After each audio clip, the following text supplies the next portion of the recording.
இஸ்லாம் கடமையாக்கியுள்ளது. வாத்தியுள்ளாக வாத்தியூர் ரசூல்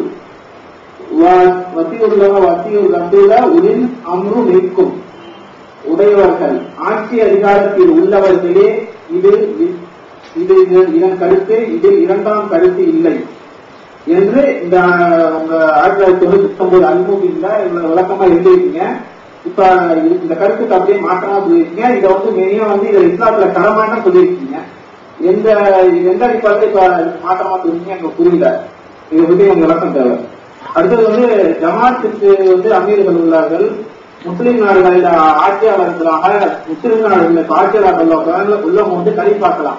சித்தம்னா சொன்னீங்க சவுதியில இஸ்லாமிய ஆட்சி நடைபெறுது.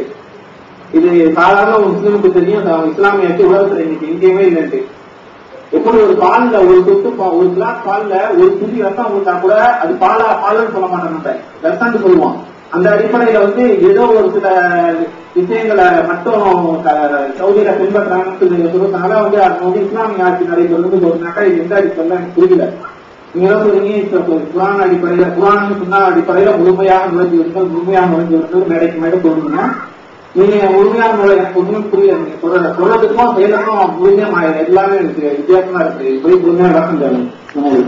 அதாவது சவுதியில இஸ்லாமிய ஆட்சி நடக்குன்னு நான் சொல்லவே இல்லை, முஸ்லீம்கள் ஆட்சி நடக்குன்னு தான் சொன்னேன். முஸ்லீம்கள் ஆட்சிக்கும் இஸ்லாமிய ஆட்சிக்கும் வித்தியாசம் இருக்கிறது. முஸ்லீம் ஆட்சி செஞ்சா மட்டும் இஸ்லாம் ஆயிருமான், இஸ்லாமிய ஆட்சி இல்லைன்னு தான் நானே சொன்னேன். நான் சொன்னதே மொத்தமே என்ன சொன்னேன்னு கேட்டா, அவங்கள்ட்ட இஸ்லாமிய ஆட்சி இல்லைங்கிறத தான் சொன்னனே தவிர முஸ்லீம் ஆட்சி பண்றாங்க. முஸ்லீம் ஆட்சி பண்ணால் இஸ்லாமிய ஆட்சியா இருக்குமா, எந்த அடிப்படையில் செய்யறாங்க என்பதை தான் பார்க்கணும்னு நான் சொன்னதை இஸ்லாமிய ஆட்சி நீங்க சொன்னதாக சொல்லுக்கும் இதுக்கு முரண்பாடு இருக்குன்னு இதை விளங்கி சொல்றீங்க. இதே மாதிரிதான் அந்த அமீர் விஷயத்தை எழுதுனதையும் முரண்பாடத்தான் நீங்க விளங்கிட்டு சொல்றீங்க. அந்த அமீர் விஷயத்துல என்ன எழுதியிருக்கிறோம், முதல்ல நிறைய மக்களுக்கு விளங்கி இருக்காது.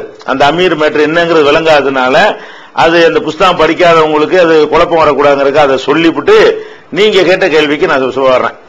அதாவது நம்ம சமுதாயத்தில் என்ன பண்றாங்கன்னு கேட்டா, அமீர்னு சொல்லி ஒரு தப்லீக்ல ஒரு அமீர் வச்சிருப்பாங்க, ஜமாத் இஸ்லாமியில ஒரு அமீர்னு ஒரு ஆளை போட்டுக்குருவாங்க.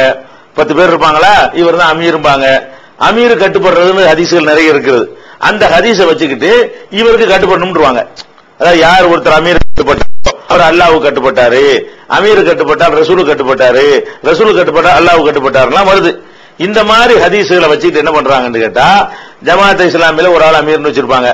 அவர் சொல்றது நீங்க கேட்கணும் பாங்க. ஏங்கன்னு கேட்டா அவர் அமீர் கட்டுப்படணும் அப்படிம்பாங்க. தப்லீக்ல அமீர்னு ஒருத்தர் வச்சிருப்பாங்க, அவர் கட்டுப்படணும், அமீர் சொல்லிட்டாரு மீறக்கூடாதும்பாங்க. ஏங்க அப்படின்னு கேட்டோம்னா அமீர் கட்டுப்படணும் ஹதீஸ் இருக்குதுல அப்படிம்பாங்க. அதே மாதிரி உங்க நாட்டுல ஒரு ஆள் நெஞ்சாரு உமர் அலின்னு ஒரு ஆள் வந்துகிட்டு இலங்கையில, உங்க நாட்டுல உங்களுடைய பெரும்பாலும் இலங்கையாளுக்கு தான் இருப்பீங்க. அப்ப அங்க ஒருத்தர் உமர் அலின் என்கிட்ட பையத்து பண்ணணும், நான் தான் அமீர் அப்படிங்கிற மாதிரி நெஞ்சாரு, பையத்து பண்ணாட்டி எல்லாத்தையும் காஃபி இருந்தாரு. அந்த மாதிரியான ஒரு கட்டத்துல தான் இந்த ஆர்டிகல் எழுதப்படுது. என்ன எழுதப்படுது, அமீர் என்று சொன்னால் ஒவ்வொரு 10 பேர் 15 பேர் சேர்ந்துகிட்டு ஒருத்தர் தலைவர்னு சொல்றாங்களே, அது அமீர் கிடையாது. அமீர் என்கிற வார்த்தைக்கு என்ன அர்த்தம் கேட்டா, அம்ரு என்பதுல இருந்து வந்தது அமீரு. அம்ருட அதிகாரம், அம்ருட என்ன அர்த்தம், ஆர்டர் பண்ணக்கூடிய அதிகாரி இருக்காங்க இல்லையா, அவங்கள தான் அமீரும்பாங்க. இன்னைக்கு கூட அரபு நாடுகள்ல அமீர் யார சொல்லுவாங்கன்னு கேட்டா, கவர்னரு, அந்த மாதிரி கலெக்டரு, இந்த மாதிரி போஸ்ட்ல இருக்கிறவங்கள தான் என்ன செய்வாங்க, அமீரும்பாங்க. ஒரு கம்பெனில ஒரு மேனேஜரா இருந்தா அவர் போய் அமீருங்க மாட்டாங்க. ஒரு சின்ன கூட்டத்துக்கு தலைவரா ஒருத்தர் இருந்தா அவர் போய் அமீருங்க மாட்டாங்க. அமீர்னா என்ன அர்த்தம், அவர் ஆர்டர் பண்ணணும், மீறினா தண்டிக்கணும். ஆர்டர் யார் வேணாலும் பண்ணலாம், ஆர்டர் பண்ணாட்டி அவர் தண்டிக்கிறதுக்கு சக்தி உள்ளவரா இருக்கணும். அப்ப யாருக்கு இது முடியும், ஒன்னு ஜனாதிபதிக்கு முடியும், இல்ல ஜனாதிபதியால் நியமிக்கப்பட்ட அதிகாரிகள் கீழே இருந்து மேல வரைக்கும் ஒரு அதிகாரிகள் இருக்காங்க இல்லையா, இவங்களை தான் என்ன செய்யணும், அமீர்னு சொல்லணும். அப்படின்னு சொல்லும் பொழுதுதான் நம்ம விளக்கி இருந்தோம். என்ன விளக்கி இருந்தோம், அமீருங்கிறது என்ன அர்த்தம் கேட்டா, மொத்த சமுதாயத்துக்கு தலைமை தாங்குவார்ல அவரை ஹலீஃபான்னு சொல்லுவோம், அல்லது அமீருல் மூமினின் சொல்லுவோம். ஹலீஃபாங்கிற வார்த்தையால அவர் சொல்லப்படுவாரு. ஒட்டுமொத்த மூமின்களுக்கு எல்லாம் அமீர் என்று சொல்லப்படுவார். ஹலீஃபாவை சொல்லும் பொழுது என்ன வார்த்தையை போடணும், வெறும் அமீர் போடாம அமீருல் மூமினின் அப்படின்னு போடணும்.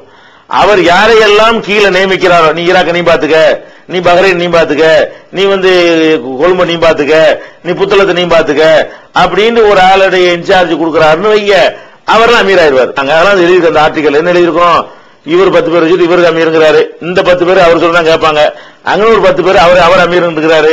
அப்ப இவங்க சமுதாயத்தை ஒன்னாக்குறதுக்கு உள்ள ஒரு அமீரை பிரிச்சு எரியறதுக்கு பயன்படுத்திட்டு இருக்கிறாங்க. இந்த அர்த்தம் அது கிடையாது என்பதையெல்லாம் அந்த ஆர்டிகல் நினைஞ்சிருக்கிறோம், விளக்கி இருக்கிறோம். விளக்கிட்டு ஒரு இஸ்லாமிய சமூக அமைப்புல ஒரு கலீஃபா இருப்பார், சமூக அமைப்புல ஒரு கலீஃபா இருப்பார், அமீருல் மூமின் என்ன இருக்காரா, அவரால் கீழே நியமிக்கப்படுறாங்களா, அந்த ஆட்களை எதிர்த்து நீங்க புரட்சி பண்ணக்கூடாது. ஏன் புரட்சி பண்ணக்கூடாதுங்கிறோம், இங்கதான் விஷயமே இருக்குது. இதான் நான் இப்ப சொன்ன கருத்துக்கு அப்ப சொன்ன கருத்துன்னு ஒன்னு காட்டக்கூடியது. புரட்சி பண்ணக்கூடாதுங்கிறாங்க. இப்ப என்ன சொல்றாங்க தெரியுமா, அப்ப உங்களுடைய அமீரா இருக்கக்கூடியவர்கள் எவ்வளவு அநியாயம் பண்ணினாலும் சரி அடங்கி போங்க அப்படிங்கிறாங்க. அவங்க அநியாயம் பண்ணினாலுமா, ஆமா அப்படிங்கிறாங்க.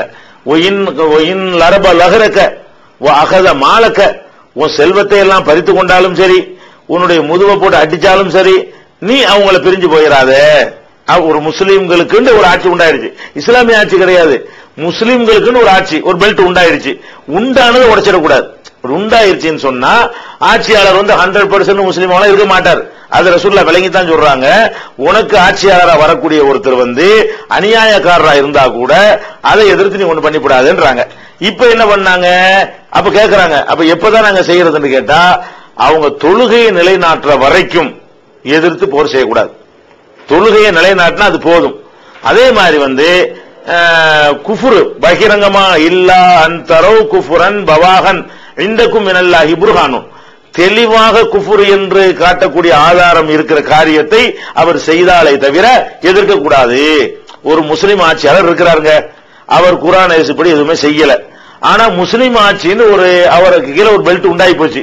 இந்த இடத்துல இந்த பெல்ட்டை காப்பாத்த பார்க்கணுமே தவிர இஸ்லாமிய ஆட்சியை உண்டாக போறேன்னு சொல்லிட்டு இந்த இஹ்வான்கள் பண்ணாங்கல்ல எகிப்துல, அவர் முஸ்லிம் ஆட்சி இருக்குது. இப்போ முஸ்லீம் ஆட்சி தான், இஸ்லாமிய ஆட்சின்னு சொல்லல, முஸ்லீம் ஆட்சி இருக்குது. அதை எதிர்த்துக்கிட்டு நாங்க இஸ்லாமிய ஆட்சி கொண்டு வர போறோம்னு கொண்டாங்களே, இது தப்பு. அந்த அமீர் ஆட்சிகள் அதான் சொல்லி இருக்கிறோம். ரசூல் ஸல்லல்லாஹு அலைஹி வஸல்லம் உங்களுக்கு சொன்ன கட்டளை என்னன்னு கேட்டா, ஒரு முஸ்லீம் ஆட்சியாளரின் கீழே பல நாடுகள்லாம் ஒன்னா சேர்ந்தோ அல்லது ஒரு நாடோ ஒரு கட்டுக்கோப்புல வந்து விட்டது என்று சொன்னால் அவரால் நியமிக்கப்படுற அமீரையோ அவரையோ எதிர்த்து புரட்சி பண்ணக்கூடாது. புரட்சி பண்றதா இருந்தா 2 காரணம் இருக்கணும். ஒன்னு, அவங்க தொழுகையை நிலைநாட்டுவதை விட்டிருக்கணும் அந்த ஆட்சியாளர். 2வது, பகிரங்கமான குஃப்ரை செய்யணும். வேற சில்லற விஷயங்கள் அது இல்ல இது செய்யல, கைய வெட்டல கால வெட்டல இந்த மாதிரி சில விஷயங்கள்ல தப்பு செய்யறாங்களா, அதுக்காகவெல்லாம் நீங்கள் புரட்சி பண்ணக்கூடாது. ஏன், ஒரு முஸ்லீம் ஆட்சின்னு ஒண்ணு உண்டாகிவிட்டது, திரும்ப இஸ்லாமிய ஆட்சின்னு சொல்லல, முஸ்லீம் ஆட்சின்னு ஒண்ணு உண்டாகி இருக்கும் பொழுது அது கீழே நீங்க இருக்கணும், சிதைச்சிடக்கூடாது. இதுதான் இஸ்லாம் அன்னைக்கு இன்னைக்கு சொல்லக்கூடிய கான்செப்ட். அப்ப அந்த அடிப்படையில் நம்ம என்ன சொல்றோம்னு கேட்டா, இந்த இஸ்லாம் முஸ்லீம்கள் ஆட்சி பண்ணக்கூடிய நாடுகள்ல தான் இந்த ஜிஹாதுங்கிற கூட்டம் கிளம்புதுங்க. கிளம்பி என்ன பண்றாங்கன்னா முஸ்லீம் ஆட்சியாளர்கள் தான் அடிக்கிறாங்க. ஆப்கானிஸ்தான்ல அதான் பண்ணாங்க, ஈரான்ல அதான் பண்ணாங்க, பாலஸ்தீன்ல மட்டும் தான் அப்படி இல்ல, பல நாடுகள்ல அல்ஜீரியாவில் அதான் பண்ணாங்க, ஈஜிப்ட்ல அதான் பண்ணாங்க. என்ன பண்றாங்க, ஏதோ ஒரு முஸ்லீம் கையில ஒரு நாடு இருக்கா இல்லையா, நாடு இருக்கு, அவன் சிறுக்கு குபுர் வைக்கலையா, விட்டுட்டு போயிட வேண்டியதானே, அவனுக்கு இருந்தா அந்த நாடு வலுவா இருக்குமா இல்லையா, அதை விட்டுவிட்டு என்ன செஞ்சாங்கன்னு கேட்டா இவங்க எதிர்த்து அவனையே தாக்க ஆரம்பிச்சாங்க. இந்த மாதிரி காரியங்கள்லாம் செஞ்சிடக்கூடாது. அதுதான் அந்த அமீருடைய கான்செப்ட் நம்ம எழுதி இருக்கிறோம். அந்த சிதைக்கிற மாதிரி உடைக்கிற மாதிரி ஒண்ணு செஞ்சிடக்கூடாது. அப்ப இஸ்லாமிய ஆட்சிங்கிற ஒரு கான்செப்ட் இல்லைங்கிறத இது ஆதாரம். முஸ்லிம்களுக்குன்னு ஒரு பெல்ட் உண்டாயிருச்சுன்னா உடைச்சிடாதீங்க.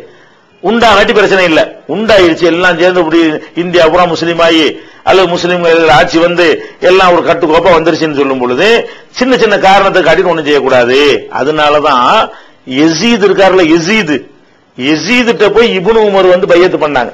இப்னு உமர் யாரு, யசீத் யாரு, யசீத் எவ்வளவு கெட்ட செயல் செஞ்ச ஒரு ஆளு, அவர்கிட்ட போய் மிகச்சிறந்த சஹாபிங்கிற இப்னு உமர் இருக்காங்களே, அவங்க போய் நீ தான் ஜனாதிபதி, உன் தலைமையில் ஒரு அமைப்பு உண்டாயிடுச்சுப்பா, நான் அதை உடைக்க மாட்டேன்.